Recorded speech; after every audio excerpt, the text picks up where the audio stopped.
Nën hetim nga SPAK, Arbian Mazniku takim kok më kok me Ulsi Manjën.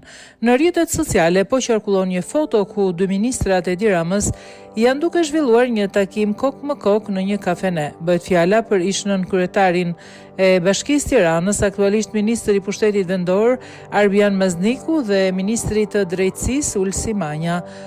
Ky mund të konsiderohet një takim i zakonshëm mes dy kolegësh, por gjithsesi konteksti në kohën kur ka ndodhur takimi të rreq vëmendje.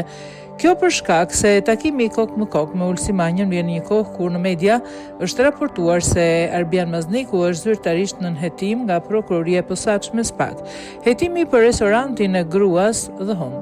Mazniku është nën hetim nga SPAK lidhur me shpenzimet e Bashkisë Tiranës në një restorant në pronësi familjare të tij dhe lidhjet e këtij investimi me një tender të kompanisë publike Tirana DC, e cila ngre pikpyetje për konflikt interesi. Bëhet fjala për restorantin The Home, i cili ndodhur në një vilë të rinovuar dyqaçe në zemër të pazarit të ri në Tiranë. Restoranti është në pronësi të familjes Arbian Maznikut dhe Endri Fugës, i pari ish-nën kryetari i Bashkisë së Tiranës, që mban sot postin e ministrit të shtetit për qeverisjen vendore dhe i dyti këshilltari i jetëgjatë i kryeministrit Edi Rama dhe drejtori i Agjencisë për Media dhe Informim. Në qendrën kombëtare bizneseve kompania është regjistruar në pronësinë e bashkëshorteve të tyre Marinela Lika me 50% aksioneve dhe Besa Fuga me 50%.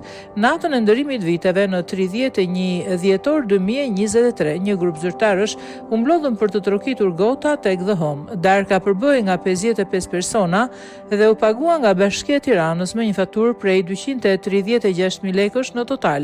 Kjo përbën një konflikt të hapur interesi pasi shpenzimi i parave publike në restorantin e bashkëshortes ka ndodhur gjatë kohës që Mazniku ishte nën kryetar bashkie. Të dhënat e siguruara nga Bërm tregojnë se një tjetër kompani e lidhur me restorantin The Home ka fituar tendera në vlerën e 800.000 euro me kompani publike Tirana DC dhe Bashkia e Tiranës gjatë viteve 2021-2022.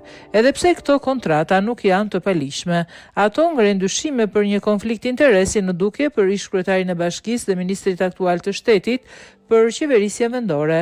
Tirana DC është një shoqëri aksionere në pronësitë Bashkisë Tiranës, e cila u drejtua fillimisht nga Redi Molla dhe më pas nga Marin Glenqato, dy drejtorët e arrestuar me akuzën e përfitimit të miliona lekëve para publike përmes kompanisë 5D Construction, që sipas prokurorisë posaçme kontrollohej prej tyre.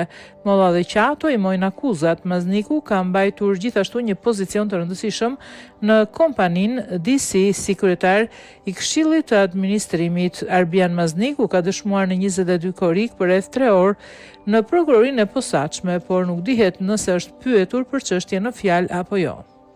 Hetimi për rrugën Gjon Belushi në Tiranë. Gjithashtu Arbian Mazniku ka dëshmuar në 28 prill të këtij viti për 4 orë në prokurorinë e Tiranës dhe çështja ka të bëjë me një kallëzim të Belind Kliçit për rrugën Gjon Belushi në Tiranë para zgjedhjeve lokale të vitit 2023. Kur ai kandidonte për kryetar bashkie përballë Erion Veliajt, rruga Gjon Belushi ishte asfaltuar nga punonjësit e Bashkisë Tiranës në një kohë që tenderi ishte ende i hapur dhe nuk ishte shpallur asnjë kompani fituese. Një ditë pas denoncimit të Kliçit, tenderi fiktiv me fond limit prej 471 milion lek u anullua. Partia Demokratike kallëzoi në prokurorinë e Tiranës Erion Veliajin dhe Arbian Maznikun, i cili në atë kohë ishte në detyrën e nënkryetarit bashkisë, por edhe në cilësinë e autoritetit kontraktor. Sipas mediave, prokuroria e Tiranës, edhe pse e kishte marrë zyrtarisht në hetim Arbian Maznikun për shpërdorim detyre, shpalli mos kompetencë, ku edhe kjo çështje ka kaluar tashmë në duart e SPAK.